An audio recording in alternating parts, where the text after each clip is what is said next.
Bismillahirrahmanirrahim. Assalamualaikum warahmatullahi wabarakatuh. Waalaikumsalam. Innal hamdalillah nahmaduhu wa nasta'inuhu wa nastaghfiruh wa na'udzu billahi min syururi anfusina wa min sayyiati a'malina may yahdihillahu fala mudilla lahu wa may yudlil fala hadiyalah. Asyhadu an la ilaha illallah wahdahu la syarikalah wa asyhadu anna Muhammadan abduhu wa rasuluhu la nabiyya ba'dah. Alhamdulillah, Allahumma sholli ala Muhammad wa ala ali Muhammad. A'udzubillahi minasyaitonir rajim. Bismillahirrahmanirrahim. Inna a'tainakal kautsar fasholli li rabbika wanhar inna syani'aka huwal abtar.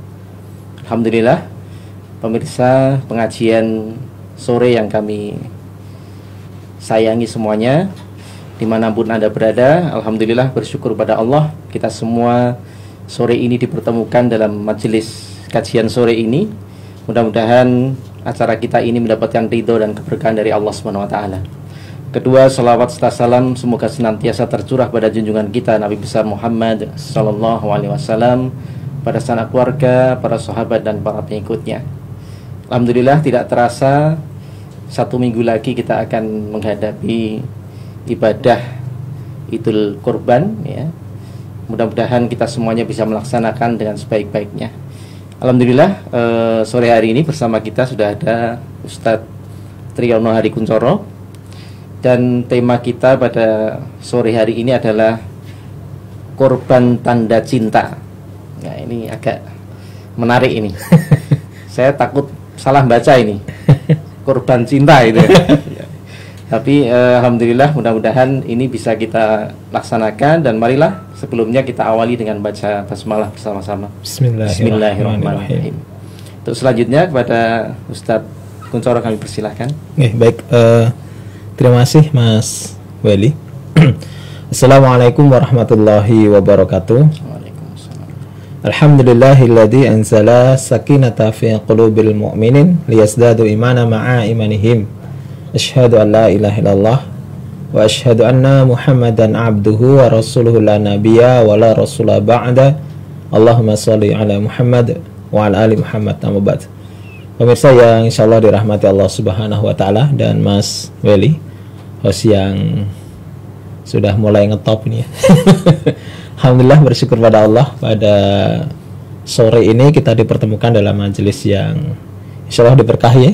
Karena sudah masuk bulan Zulhijjah juga ya. Banyak ibadah yang baik dilakukan di awal-awal Zulhijjah ini ya, baik itu berupa puasa sunnah atau berzikir kepada Allah, membaca kalimat takbir, tahlil, tahmid ya, dan lain sebagainya. Nanti diakhiri dengan puncaknya kalau saudara kita yang ada di Makkah nanti berwukuf, kalau kita nanti puncaknya di hari raya kurban ya, untuk nahar, untuk berkurban ya.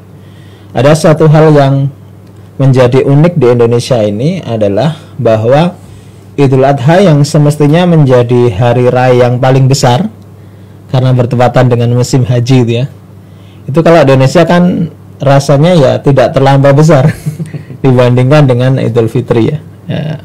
Padahal kalau dari sisi pensyariatannya juga lebih istimewa Idul Adha menurut saya. Dari rentetan peristiwa yang terjadi kan lebih istimewa nih. Juga perintah untuk mengumandangkan takbir kan lebih lama di Idul Adha ya. Idul Fitri kan hanya ketika maghrib di akhir Ramadan sampai selesai sholat Id, sudah nggak boleh takbiran kan. Idul Adha ini kan sebenarnya dari tanggal 1 sudah boleh, tetapi takbirnya itu sir ya, takbir yang di dalam hati masing-masing ya. Nah, sementara nanti kalau sudah memasuki hari Arafah itu baru boleh dijaharkan ya, sampai berakhirnya hari tasyrik. Bahkan di beberapa tempat itu kalau di Indonesia ini ada yang sampai mengadakan takbiran itu sampai di hari terakhir tasyrik itu masih penyelenggaraan takbiran. Nah, mestinya kan seperti itu ya, besar karena bertepatan dengan musim haji. Di situ ada sa'i, di situ ada tawaf, di situ ada lempar jumroh, kan satu rangkaian ibadah besar ya. Nah, dari situ kita melihat rangkaian ibadah itu tentu saja mengandung hikmah yang luar biasa ya, dari pensyariatannya ya. Kalau tadi mensitir ayat yang dibaca di pembukaan Mas Weli tadi, bahwa kurban itu adalah satu pembuktian sebenarnya, satu pembuktian ketika seorang sudah beriman kepada Allah. Jadi buktinya mana itu ya?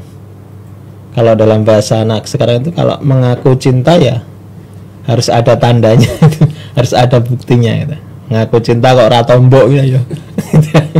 Nah, kalau mau cinta itu harus ada yang dikorbankan ya. Dan ini kan jauh sebelum Nabi Ibrahim alaihissalam itu diperintahkan berkurban pun sudah ada pensyariatannya melalui putra dari Nabi Adam, yaitu Habil dan Habil ya, yang waktu itu sebenarnya bukan berebut ya, karena didorong rasa iri. Habil kan berusaha merebut ya, wong dilahirkan bareng sama Iklimah, kemudian si Habil bersama Labuda kok disilang ya. Tapi menurut syariatannya seperti waktu itu, karena manusia ya belum ada yang lain. Waktu itu masih boleh satu darah ya, karena belum ada yang lain. Selanjutnya kan tidak boleh. Nah, situ kemudian untuk menguji siapa yang ikhlas, siapa yang benar, siapa yang betul-betul mencintai Allah, Allah perintahkan untuk berkurban. Habil yang seorang peternak akhirnya memberikan gibas yang bagus, yang gagah, ganteng gitu ya. Kalau sekarang itu kan kambing kalau bertanduk terus kocok-motonan, nah itu larang gitu. Lu ganteng, pernah naik ribbon gitu. Nah itu ya, jadi dikorbankan yang bagus. Sementara Habil ini dia petani dengan buah-buahan yang sudah busuk. Berarti kan cintanya palsu ini sih Habil ini ya, karena tidak memberikan yang terbaik bagi dipersembahkan untuk Allah. Nah begitu pula ketika pensyaratan kurban kepada Nabi Ibrahim alaihissalam ya. Sebelum beliau itu diperintahkan menyembelih anaknya kan dia sudah berkurban dengan unta, dengan lembu, dengan macam-macam ternak ya. Tapi Allah hendak menguji lagi, ya.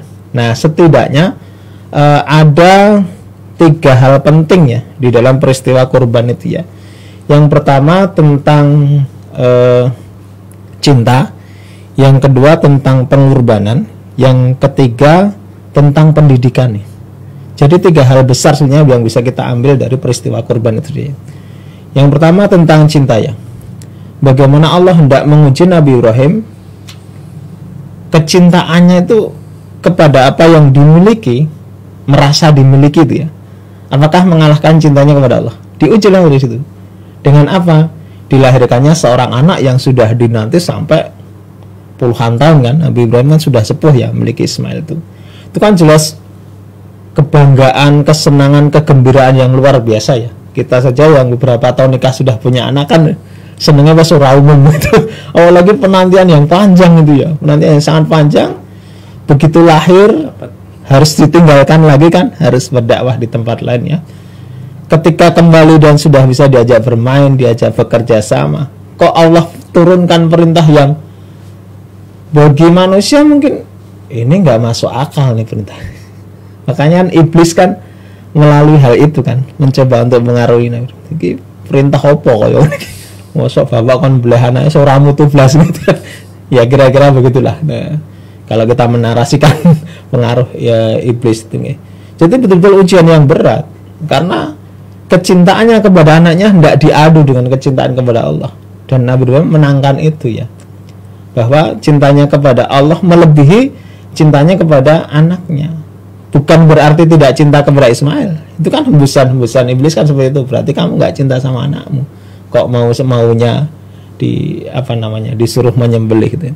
Begitu pula Nabi Ismail ya. Kita bisa melihat bahwa kecintaannya Nabi Ismail kepada Allah pun ternyata melebihi cintanya pada dirinya sendiri. Kepada apa yang paling berharga di situ ya. Manusia itu kan yang paling berharga dari dirinya adalah nyawanya kan. Kalau kita lihat dialog-dialog zaman dulu mungkin ya, nonton film atau kalau pergelaran drama bahasa Jawa ketoprak. Kalau ada adegan perampok kan bondo ponyo bisa kan diserahkan hartanya karena merasa nyawa lebih berharga itu kan. Bondo ponyo jangan-jangan wis nyoyo pasrah paten wong aku gitu. Malah kena kabeh entek-entekan itu. Nah, Nabi Ismail itu berhasil dengan apa yang paling berharga dari dirinya pun mengatakan engkau akan dapat adalah orang-orang yang sabar, orang yang mau menerima. Dan itu kalau kita berusaha memvisualisasi ya dialog antara Ibrahim dengan anaknya itu mesti sangat mengharukan. Saya kira sutradara terbaik di manapun belum bisa kok menggambarkan apa bahasa sastranya kerusuhan hati itu yang dialami Nabi Ibrahim menerima kenyataan bahwa anaknya mau itu. Mungkin banyak orang rasa gelem gitu kan, punya alasan kan untuk menjawab Allah, anak lo mboten purun gitu. Untuk tidak mau, tapi itu kan mau itu kan luar biasa. Nah itu menunjukkan cintanya. Dan jangan salah, ada seorang lagi, yaitu istrinya. Hajar kan sangat mencintai dua orang itu, tapi kedua-duanya dilepaskan untuk Allah kan. Ketika ditinggal pergi dilepaskan, ketika anaknya harus dilepaskan, itu juga membuktikan cintanya kepada Allah, bukan main-main itu. Jadi yang pelajaran pertama, yang kedua tentang pengorbanan itu sendiri ya. Bagaimana Nabi Ibrahim dan Nabi Ismail mencontohkan kepada kita betul-betul menjadi tauladan, berkurban dengan yang terbaik yang dimiliki. Makanya kan kalau orang sekarang ini kalau bisa berkorban yang gemuk, kenapa yang kurus itu? Meskipun kadang-kadang berdalih juga ya. Kan hadisnya itu pahala orang berkorban itu sebanyak bulu yang ada di hewan itu ya. Nek ngono tuh kuwi sing kuru ning gondrong. Kan ora rambutnya. Nah, kita tidak usah ngakali seperti itu ya. Yang terbaik yang diberikan. Nabi Ibrahim mencontohkan yang terbaik. Dulu Habil mencontohkan yang terbaik. Nabi Ismail mencontohkan yang terbaik. Kita pun diharapkan yang terbaik ya, yang kita miliki. Meskipun mungkin hari ini ya lebih berat rasanya karena di masa seperti ini kan banyak yang kemudian merasa berat, itu manusiawi ya. Dan pembuktian pengorbanan kepada Allah itu pentingnya. Karena Allah sendiri lah di surat yang Mas Weli baca tadi kan, Inna a'tainakal kautsar. Sesungguhnya aku Allah telah memberikan kepadamu Muhammad dan seluruh pengikutnya al-kautsar, nikmat yang banyak. Yang di tafsir yang lain para ulama menjelaskan al-kautsar itu adalah nama salah satu telaga di surga yang kelak insyaallah orang bertakwa akan mendapatinya. Dengan nikmat yang sekarang kalau kita hitung nikmat Allah, nggak mungkin kita bisa menghitungnya. Sangat tidak mungkin bisa menghitung nikmat Allah. Yang dekat saja mungkin banyak yang tidak bisa kita hidungnya. Berapa kali kita bernafas, terus kalau harus bayar berapa ini ya? Orang yang hari ini sedang sakit di rumah sakit itu kan dengan bantuan oksigen satu tabung berapa ratus ribu ya. Dan kita yang sehat ini kan bisa dengan gratis menghirup berapa liter saja. Ini sudah banyak ya, itu hitungan Allah. Kalau kita tuh dikasih rekening Allah mungkin nggak kuat bayar. Nggak kuat bayar betul ya, karena saking banyak nikmat al-kautsar tadi ya. Belum lagi nikmat iman, ini yang luar biasa yang bahkan tidak bisa diwariskan itu. Belum lagi nikmat yang lain ya, diturunkannya Al-Quran sehingga kita mendapatkan furqan, bisa membedakan yang baik dan yang buruk. Nikmat diutusnya Rasul Muhammad, itu kan nikmat ya. Dan nikmat ditutupinya aib itu juga bagian dari nikmat ya. Karena manusia itu dibuka semua kejelekannya, ya nampaklah kejelekannya tidak berharga di mata orang lain. Nah, itu ya tentang pengorbanan, bahwa Nabi Ibrahim telah mencontohkan kepada kita kurban yang terbaik. Maka itu yang mestinya kita tiru ya, berusaha untuk terbaik itu kan artinya semaksimal yang kita mampu ya, semaksimal yang kita mampu ya. Kalau bisa beli yang gemuk ya beli yang gemuk, jangan beli yang kurus ya. Ora usah ngakal-ngakali Gusti Allah kan itu. Nah, janjane ya nggak usah terlalu sering nggak usah terlalu rajin menawar kalau itu. Beli harganya sekian, beli ngenyangu jangan suwi banget. Sampai bagulnya jelek. Jangan niat kurban ora. Nah, itu ya. Nah, kemudian yang ketiga adalah pendidikan. Ini yang kadang-kadang luput dari kita, guys. Bahwa Nabi Ibrahim telah berhasil mencetak Nabi Ismail menjadi seorang yang memiliki ketauhidan yang sempurna, memiliki keimanan yang sempurna. Nabi Ibrahim adalah leadernya, tetapi jangan salah, di situ ada Ibu Hajar. Kan lama ditinggal Nabi Ibrahim, berarti besar bersama ibunya. Itulah kenapa wanita Madrasatul Aulia, sekolahnya anak-anak itu, dengan ibunya dibimbing untuk pertama yang dipegang adalah la tusyrik billah, tidak mensekutukan Allah. Ini poin penting di situ ya. Nah, ketiga hal itu ya tentang pendidikan itu bagaimana kita bisa mewarisi beliau ya untuk bisa mendidik anak-anak. Ini PR yang tidak ringan, apalagi masa pandemi ini ya. Jadi gurunya anak-anak itu orang tua harus salto-salto itu. Harus mengerahkan segala kemampuan walaupun tidak mampu. Sama menyiapkan kuota. Iya, itu menyiapkan kuota untuk nunggu wifi gratis nggak datang-datang. Nah, itu ya, jadi ada 3 hal pokok ini yang bisa kita ambil dari peristiwa kurban itu ya. Kemudian tadi berkaitan dengan Al-Kautsar tadi, maka perintah Allah jelas kok, fasoli. Yang pertama sholat. Ini menjadi proof ya, menjadi bukti kesyukuran ya, karena Al-Kautsar, karena diberi nikmat yang banyak, bersyukur kan tidak cukup alhamdulillah, itu kan hanya di lisan ya, yang bisa jadi semua orang bisa mengucap itu. Kalau kita lihat di berita itu kan, bahkan nyun ngapun dan orang yang non Islam pun fasih kan kalau coba mengucapkan alhamdulillah di lidah ya, tapi harus kemudian alhamdulillah diikuti dengan tindakan nyata, dengan bukti, yaitu apa? Fasoli tadi, rukuk dan sujud itu bukti kesyukuran kepada Allah ya. Di hadis yang lain di Riyadhus Shalihin, babnya tentang qiyamul lailnya Nabi itu ya, yang diceritakan oleh Ummul Mukminin Aisyah, bahwa Rasulullah itu kalau sholat malam kan panjang lama berdiri sampai seolah-olah kakinya membengkak. Ketika istrinya bertanya kenapa, padahal Nabi kan telah dijamin oleh Allah maksum, jawaban Rasulullah itu, tidak bolehkah aku menjadi abdan syakur, seorang hamba yang bersyukur. Jadi syukur ditunjukkan dengan lamanya berdiri ketika sholat itu menunjukkan gitu. Jadi lama-lama kan kita cari ya, kenapa kok bisa begitu? Sekali lagi kuncinya pada cinta, karena Nabi sangat mencintai Allah ya kan? Jadi mencinta itu bisa mengorbankan segala-galanya, sampai berdiri lama pun mungkin tidak terasa ya. Dan logika sederhananya, manusia saja kalau bertemu dengan seseorang yang dicintainya, itu kan kepengennya berlama-lama, ngobrol juga kepengennya berlama-lama, karena dengan yang coba ora cocok, langsung kepethuk menggok. Yang tidak juga kan ya, seorang ibu dengan anaknya yang dicintainya lama nggak ketemu, begitu mudik itu kan, Bu saya harus pulang lagi, loh lagi rong dina padahal sudah 2 minggu. Itu karena ada rasa cinta jadi merasa sangat nyaman itu. Nah itu ya kuncinya, fasoli lirobika, sholatlah lirobika karena Tuhanmu, bukan karena yang lain. Sholatnya sudah bukan karena yang lain, tapi hanya karena Allah. Jadi betul-betul di situ kesyukuran itu ditunjukkan dengan sholat yang karena Allah, yang tidak dihinggapi riya di dalamnya.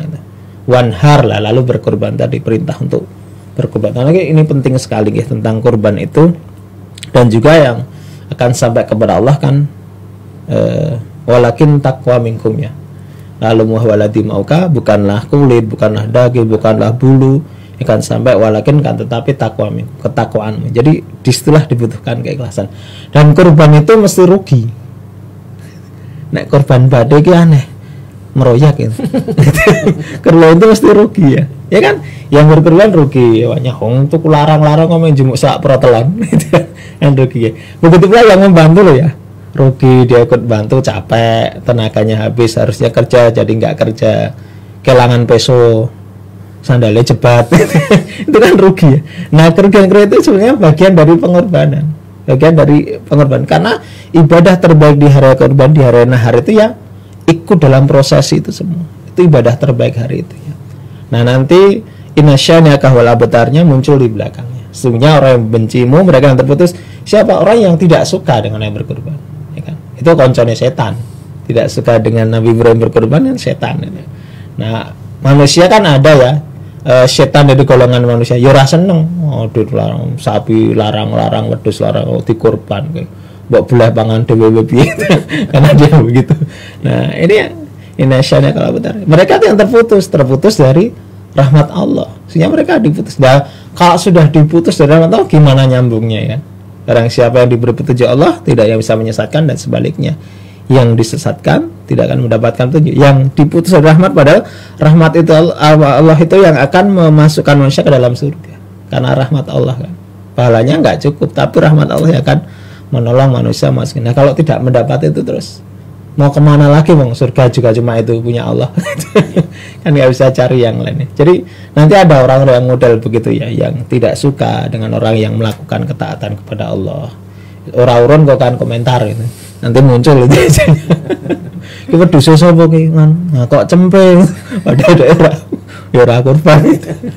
Nah itu model-model itu selalu ada di masyarakat. Yang gue bangun karo bapak-bapak gitu ya. Nah itu barangkali ya Mas Wali, apa namanya, poin-poin penting yang bisa kita dapatkan dari kalau kita mau menunjukkan tanda orang mencinta itu kan ada tandanya, kemudian dibuktikan ya, dibuktikan dengan pengorbanan itu kalau kita konteksnya dalam hari raya kurban ini ya. Nah ini menjadi pemantik, menjadi pemicu, menjadi motivasi bagi kita ya, bagaimana kita menunjukkan kecintaan kepada Allah, bagaimana kita berkorban dengan korban yang terbaik yang kita miliki. Kemudian yang terakhir pendidikan tadi ya, yang di era ini memang butuh, makanya sekolah-sekolah orang tua itu penting ya. Ya, jadi biasanya nanti terus temanya sampai ke sana ini acara kita ini. Nggak semua tema bisa masuk gitu. Itu Mas Wali. Iya, alhamdulillah pemirsa. Jadi penjelasannya dipadu dengan ya bahasa yang enak, yang lugas dari Pak Ustadz Kuncoro ya. Jadi dari sejarah yang diawali dengan kisah Nabi Ibrahim, kemudian sampai dengan contoh-contohnya. Ustadz Kuncoro tadi menggambarkan juga tentang sampai detail sampai ke masalah korban itu ya rugi, sandalnya jebat, barang itu kulino jadi panitia ini saja. Makan. Iya. Kemudian ada 3 tadi yang terpenting ya, tentunya masalah 3 pelajaran, yaitu tentang cinta, pengorbanan, dan pendidikan. Pemirsa, silahkan kalau ada yang mau bertanya. Ini juga kebetulan alhamdulillah ada sponsor kita ya, dari menarik ini sate kambing Kang Ipan ya. Silakan nanti untuk penanya yang pertanyaannya bagus ya, nanti bisa mendapatkan ini ada paket makan gratis untuk 2 keluarga. Nah ini cukup menarik ini. Bukan, ini belum ada yang nanya tapi bukan 2 terah ya. Oh iya. Nah jadi alhamdulillah ada saudara kita dari Sate Kang Ipan ya, yang alamatnya pas di utara RSUD ya, Rumah Sakit Umum Daerah Yogyakarta ya. Silakan kalau ada yang mau ditanyakan ya. Ini juga ada bonusnya. Tadi tentang ini ya, berkorban tadi dengan kisah yang sungguh mengharu biru kalau boleh difilmkan sebenarnya ya. Dan tidak ada yang bisa mewakili tentang kisah tersebut. Nah, maka kita sebagai masyarakat ya, tentunya saat ini dengan begitu banyak hal-hal yang dihadapi, tentunya ya cobaan di masing-masing masa itu tentunya berbeda-beda ya. Nah, tantangannya berbeda. Nah kondisi yang saat ini kita hadapi tentunya ya tadi dengan adanya mungkin apalagi kita sekarang kondisi COVID ya, COVID, kemudian ada yang bertanya kalau seandainya sebenarnya kalau seandainya korban itu ada yang dialihkan untuk sedekah misalnya, nah itu sebenarnya kalau dalam pandangan syariat itu lebih utama mana? Kalau secara syariat nih, korban itu kan tidak ada gantinya ya. Kenapa? Karena secara hukum diharuskan atau diwajibkan dalam tanda kutip bagi yang mampu kan. Kalau punya kemampuan maka berkorban. Kalau tidak kan berarti tidak terkena hukum itu nggih. Nah, untuk sedekah nanti ada wilayah yang lain. Tetapi begini yang menarik Mas ini. Sebenarnya kurban kita hari ini itu harus, karena kurban juga bermakna mendekatkan, menjadi mendekat kepada Allah. Kurban kita hari ini harusnya kemudian memunculkan kurban kita di masa-masa berikutnya. Kan? Mungkin di masa berikutnya bukan berupa menyembelih hewan seperti yang disyariatkan, di bulan yang lain dengan apa yang kita miliki bersedekah kepada orang. Itu kan juga bagian dari kurban ya, menolong orang lain, itu bagian dari harusnya sampai ke sananya. Jadi setiap saat kita bisa berkurban ya, meskipun tidak secara syar'i seperti yang harus dilakukan yang sudah ada tata caranya, aturannya di hari raya kurban ini. Makanya ada wilayah tersendirinya. Jadi kalau saya membaca di beberapa literatur dari para ulama itu tidak bisa digantikan secara langsung gitu. Lebih baik sedekah, sebenarnya tidak bisa dibandingkan lebih baik mana ini, karena punya nilai tersendiri, punya proporsi tersendiri ya. Kalau Idul Adha ya syariatnya kurban, ya sudah foto. Dan itu bukan ya yang mampu kan, yang tidak mampu kan ya justru mendapatkannya ya. Nah, kalau hari ini mengalami penurunan di beberapa tempat itu ya wajar ya, karena kondisi ekonomi sedang menurun. Tetapi semangatnya nggak boleh menurun gitu ya. Semuanya tidak boleh menurun. Ya semuanya menjadi ya keprihatinan bersama kan. Ya ini justru disitulah dituntut kesabaran. Biasanya untuk setengah kilo dadi ming telung on. Ya wis lah gitu. Ya caranya dijereng-jereng kan. Digawe abon kan iso tekan adoh. Nah itu justru dengan itu kan jadi kreatif gitu. Jadi kreatif ya caranya ngirit iso nggo suwe kan gitu ya. Pun campuri kuwe. Itu justru lebih awet dan murah gitu. Itu jadi secara tidak bisa dibandingkan secara langsung ya, dan tidak bisa digantikan juga karena sudah disyariatkan seperti itu. Iya, tapi yang utama kan memang kalau di amalan bulan Dzulhijjah itu yang paling utama adalah mengalirkan darah. Nahar itu ya. Memotong hewan itu, menyembelihnya itu. Sementara kalau sedekah mungkin di sepanjang tahun kan, iya, waktunya satu kali lebih variatif, sasarannya juga lebih variatif, bentuknya juga lebih variatif ya kan. Bisa dengan apapun ya, punya harta dengan harta, punya tenaga dengan tenaga, punya ilmu dengan ilmu, punya bahkan hanya senyum pun bisa jadi sedekah kan ya. Yang paling irit ya, paling itu kuodol telung ya. Iya, alhamdulillah. Ini sudah ada yang bertanya ini. Ya, sudah dapat ya, langsung. Jadi yang ditanya adalah bagaimana Ustadz urut-urutan korban yang terbaik? Onta utuh 1/10 onta. Oh ini kurang matematika ini kayaknya. Sapi utuh 1/7 sapi, kambing dan sebagainya, itu perbedaannya gimana? Ya kalau kemampuannya mampu beli onta utuh ya onta utuh. Tapi di Indonesia kan jarang ya. Nguralo kaya ora titel.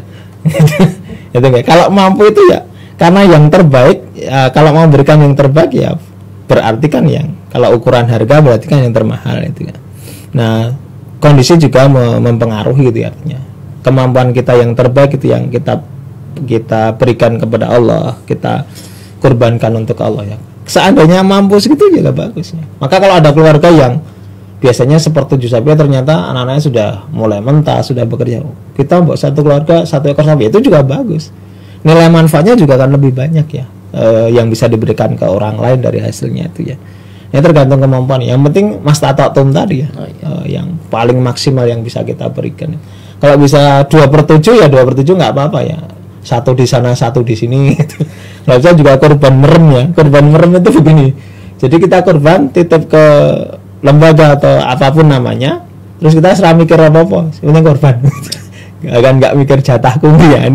Itu juga bentuk pengorbanan yang maksimal. Itu. Orang karo bayar kan? Iya, bayar sih kayak. Iya. Jadi ini saya tahu penanya ini sebenarnya ujungnya itu sebenarnya bukan di ontanya, di kambingnya ini. Di terakhir mau dapat enggak? Kang Ipan itu tadinya itu sebenarnya saya tahu itu. Arahnya itu seperti itu ya. Jadi alhamdulillah jadi ini dapat nanti ya. Oni Leo ini ya. Nah, nanti dapat satu paket keluarga ya untuk di Kang Ipan ya. Baik, gini Ustaz, makanya tadi sekarang kan ada yang korbannya, makanya ada yang masjid mengadakan sapinya pilihannya ya, ada sapi reguler, super, bahkan ada yang super duper ya, untuk ngejar tadi ingin yang lebih di atasnya. Ya. Nah, kita ini juga dalam beribadah ya di 10 hari Dzulhijjah, kemudian setelahnya itu juga sebenarnya ini kesempatan hari-hari yang terbaik ya. Seperti halnya 10 hari ini menjadi suatu hal yang menjadi catatan kita, teringat. Sama halnya ketika 10 hari sebelum Ramadan ya, pada bulan Ramadan 10 hari terakhir ya. Itu sebelum Idnya ya. Kemudian ini 10 hari di Idul Adha juga ya. Jadi tentang 10 hari ini mungkin ada sebenarnya catatan sejarah yang tentang hari ini. Kalau ibadah yang dikhususkan memang di hari Arafah ya, pada waktu wukuf. Kemudian tambah satu lagi di hari Tarwiyah ya. Tarwiyah itu ada 2 pemaknaan. Yang pertama para ulama makna itu hari yang segar, karena pada hari itulah air Zam-Zam muncul Jadi ketika Ismail yang masih bayi ditinggal sa'i oleh ibunya, ya kan, Ibu Hajar yang kesana kemarin. Ini bentuk ikhtiar yang luar biasa loh ya. Jadi ikhtiar, dan beliau kan nggak tahu kalau mau muncul di situ, nggak tahu rasa Melayu, kan nggak, ini mengajarkan dari kita supaya berusaha semaksimal mungkin untuk meraih rezeki. Munculnya dari mana kita nggak ngerti, yang penting kan berusaha itu. Nah di hari itulah kemudian Zam-Zam itu kan dikumpulkan tuh Zam-Zamnya supaya akhirnya berkumpul tidak kemana-mana. Itu hari disebutnya hari yang segar karena munculnya itu. Yang kedua tarwiyah itu setelah sekian tahun itu kan pada waktu Nabi Ibrahim tuh belum orang Jawa bilang itu urung mongko atine itu.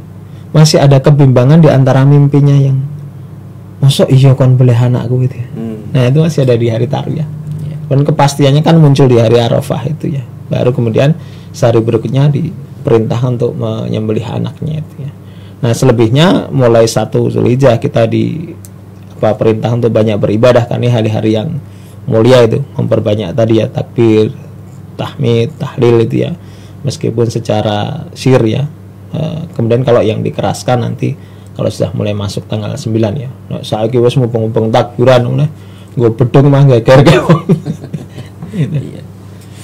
Tapi ini ada keprihatinan ini Ustaz, saudara-saudara kita yang berhaji ya, terutama dari Indonesia ini ya, tahun ini memang harus tertunda ya, dulu, harus ya, tertunda untuk menunda ya. Bismillah nanti ya, mudah-mudahan tahun depan sudah keadaan membaik dan bisa berjalan lagi yang terbaik gitu ya. Iya.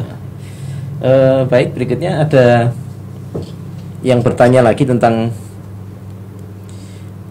kalau kita punya hutang ya, sementara hutangnya itu belum lunas, nah bagaimana kalau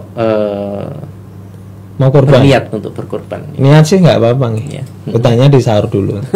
Ya karena jangan sampai menjadi beban ya. Artinya kan kalau Rasulullah Allah dan Rasulnya kan la yukallifullahu nafsan, tidak pernah membebani di luar kemampuannya. Kalau kita punya hutang kan sebenarnya kita masih punya beban, gitu kan? Maka itu diselesaikan dulu ya, supaya tidak membebani tadi. Ya. Ada orang yang kemudian bertanya juga, nek kurbannya utang piye?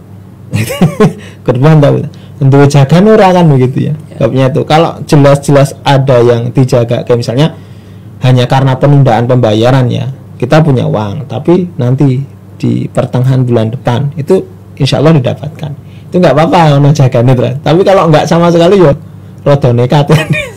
Gitu. Nah itu yang nggak boleh kan, membebani diri sendiri itu sebenarnya kan itu. Di agama kita itu kan diajarkan ya sebalatu asir ya. Permudahlah, jangan kau persulit ya. Walaupun tidak boleh terus gampang ke. Wis aku sak jeke rasah wae.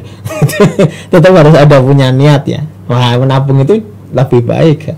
Mulai niat terus menabung sedikit demi sedikit untuk hari golek ketompokan itu malah lebih mudah daripada kemudian masih menangguh hutang tapi hutangnya belum terlunasi, dia berbulan tapi tetap ada tanggungan yang besar yang dia miliki, itu malah lebih menyusahkan nanti. Ada lagi nih, bagaimana sikap Hajar sebagai ibunda Ismail pada masa perintah korban ya? Ada enggak sebenarnya kisah yang lebih detail tentang ini? Kalau menurut beberapa literatur itu seolah-olah awalnya itu disembunyikan gitu ya. Ya, jadi sampai ada dialog ini baru kita telusuri lagi nih. Dialog tentang ini ya. Tadinya kan Nabi Sallallahu mau ditutup matanya, nggak mau kan. Oh, yeah. Terus kemudian juga bajunya supaya tidak terkena darah sehingga nanti kalau ibunya melihat akan merasa sedih itu kan. Bahwa ibunya ini nggak tahu itu. Wah, itu nggak tahu. Tapi itu kan nggak fair artinya. Nggak fair, dan kemudian di literatur yang lain dijelaskan bahwa itu pun atas sepengetahuan dari Hajar bahwa Ibrahim memang akan melakukan ibadah itu dengan anaknya akan melakukan kurban itu ya. Tapi insya Allah nanti di pertemuan yang lain kita cari detail-detailnya ya, kisah-kisah yang lebih valid, karena kadang-kadang sumber yang berbeda itu memunculkan riwayat yang berbeda ya. Kalau pemirsa ini kadang mungkin karena nonton sinetron ya. Jadi kalau di sinetron ada detail-detailnya itu jelas gitu ya. Sampai mau gerak sedikit iklan dulu gitu ya. Menteleng wae di bulan-bulan pengenem. Iya, tapi karena ini kisah yang begitu luar biasa dan ada pelajaran di sana, maka kita tidak tahu sebenarnya. Tapi yang jelas pelajaran yang sangat berharga tentunya semua bisa merasakan dari dan sebenarnya ada modal sih, modal iman itu sudah cukup untuk meyakini kedahsyatan peristiwa-peristiwa seperti itu ya. Berikutnya ini saya merantau, itu korbannya di kampung apa di tempat rantau? Merantau ya itu pilihan aja. Pilihan, artinya kalau di kampungnya misalnya kok masyarakatnya masih banyak yang apa namanya keadaannya tidak secara ekonomi tidak terlampau bagus, ya bisa korban di sana. Tapi kalau di tempat perantauan gimana? Di tempat perantauan cukup belum itu ya. Jadi ada prioritas yang bisa diberikan itu ya.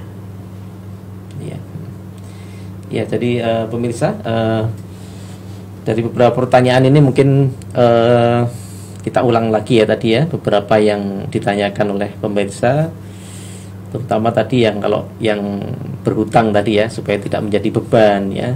Kemudian bagaimana sikap Ummu Hajar pada waktu itu ya, itu menjadi kita sudah bisa membayangkan ya, kalau seandainya anaknya kemudian posisi ibunya seperti itu yang berada di sampingnya. Nah, maka tentunya sebagai manusia normal lah kita bisa membayangkan bagaimana perasaan seorang ibu ya. Nah, kemudian berikutnya tentang beberapa hal kisah dalam korban ini juga tentunya ketika mendekati sholat Id itu ya, mungkin ada yang perlu diingatkan lagi ke teman-teman pemirsa, jangan sampai ibadah yang begitu luar biasa yang 1 tahun sekali itu kita tidak bisa maksimal dalam mempersiapkan untuk sholat Id ya. Sholat Id ya diawali dari takbiran itu ya. Banyak membaca takbir seperti lafal yang sudah kita hafal dari kecil itu ya. Kemudian jangan lupa malamnya tetap sholat malam ya. Kadang-kadang itu yang terlupakan dari kita nih, karena sibuk takbiran, ora sholat wengi, padahal masih di antara 1 sampai 10 Zulhijjah kan masih ada kemuliaan-kemuliaan, kebaikan-kebaikan. Dan pagi hari sebelum melaksanakan sholat ya mandi dulu. Mandi sebagaimana mandi yang diajarkan itu ya, supaya beda antara namanya hari raya kok ya. Kemudian untuk hari raya Idul Adha kita dianjurkan seolah berpuasa ya, jadi tidak makan minum dulu sebelum hari raya, sebelum sholat didirikan ya. Dan sholat hari raya Idul Adha, sholat Idul Adha itu didirikan lebih cepat waktunya, lebih pagi ya, karena sebaik-baik kurban kan disembelih setelah sholat itu ya, lebih awal. Kalau Idul Fitri memang agak diundurkan supaya yang belum bayar zakat fitri bisa membayarkan zakatnya. Nah, disunahkan ketika berangkat itu, misalnya ke tanah lapang itu, untuk sepanjang jalan itu mengumandangkan takbir ya, mengumandangkan takbir ya. Yang terjadi kan seringnya cerita dewe-dewe. Mengumandangkan takbir. Nanti sholatnya sebagaimana yang kita pahami, kemudian mendengarkan khutbah itu adalah satu rangkaian ya, satu rangkaian dari sholat itu, jangan sampai ditinggal pergi. Apalagi kalau di tanah lapang itu biasanya kan begitu salam langsung nyekeli HP dewe-dewe. Apalagi Idul Fitri itu sudah SMS kirim pesan minta maaf itu ya, bisa begitu malah hudud. Nah, sudah ikut baru hudud itu.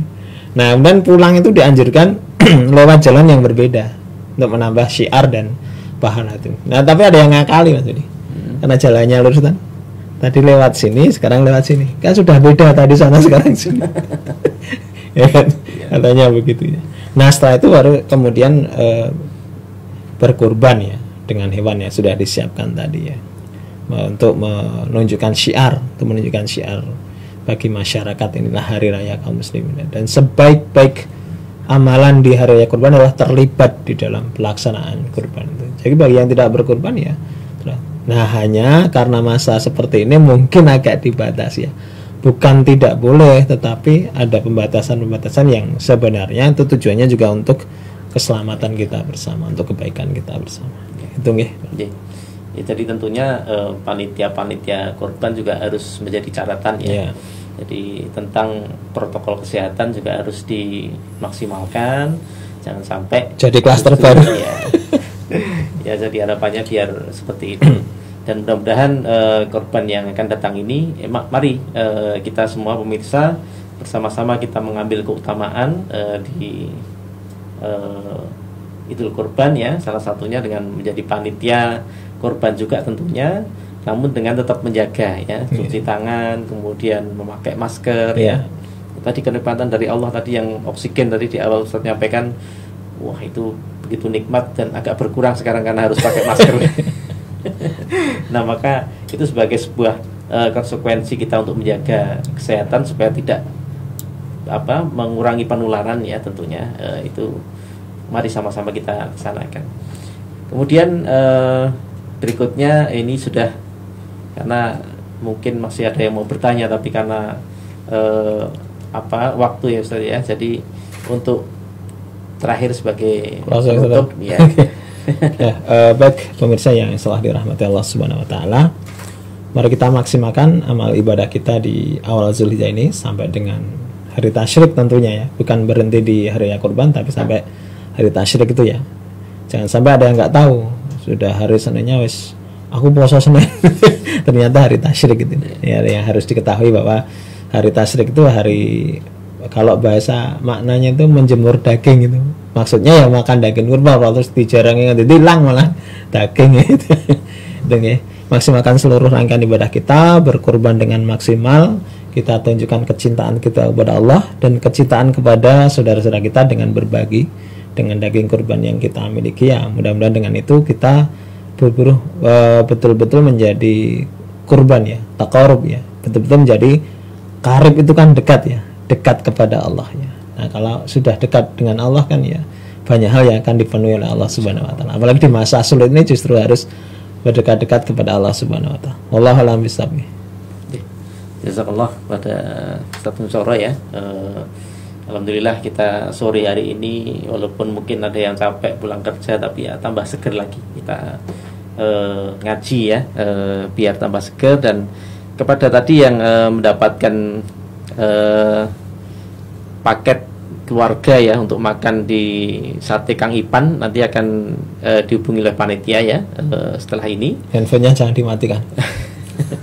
Kemudian terima kasih pada Sate Kang Ipan ya, dan juga kepada yang lain silahkan kalau nanti akan memanfaatkan forum kajian kita ini sebagai promosi juga usahanya. Mudah-mudahan sekali lagi ini menjadi bagian dari ikhtiar kita membangkitkan semangat kita untuk menambah keilmuan kita dan juga membangkitkan UMKM ya istilahnya ya, untuk semua berdaya terutama di masa pandemi ini, dan mudah-mudahan memberikan manfaat pada kita semuanya.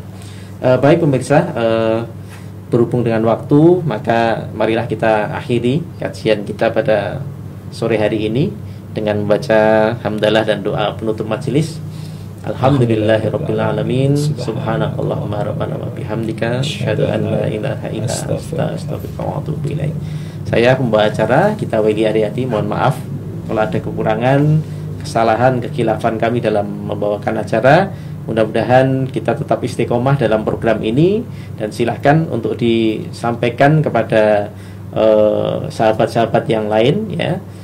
Jadi kita akan live di channel PKS Kota Jogja, channel Facebook, dan juga nanti akan disiarkan ulang di channel Hari TV untuk via YouTube-nya.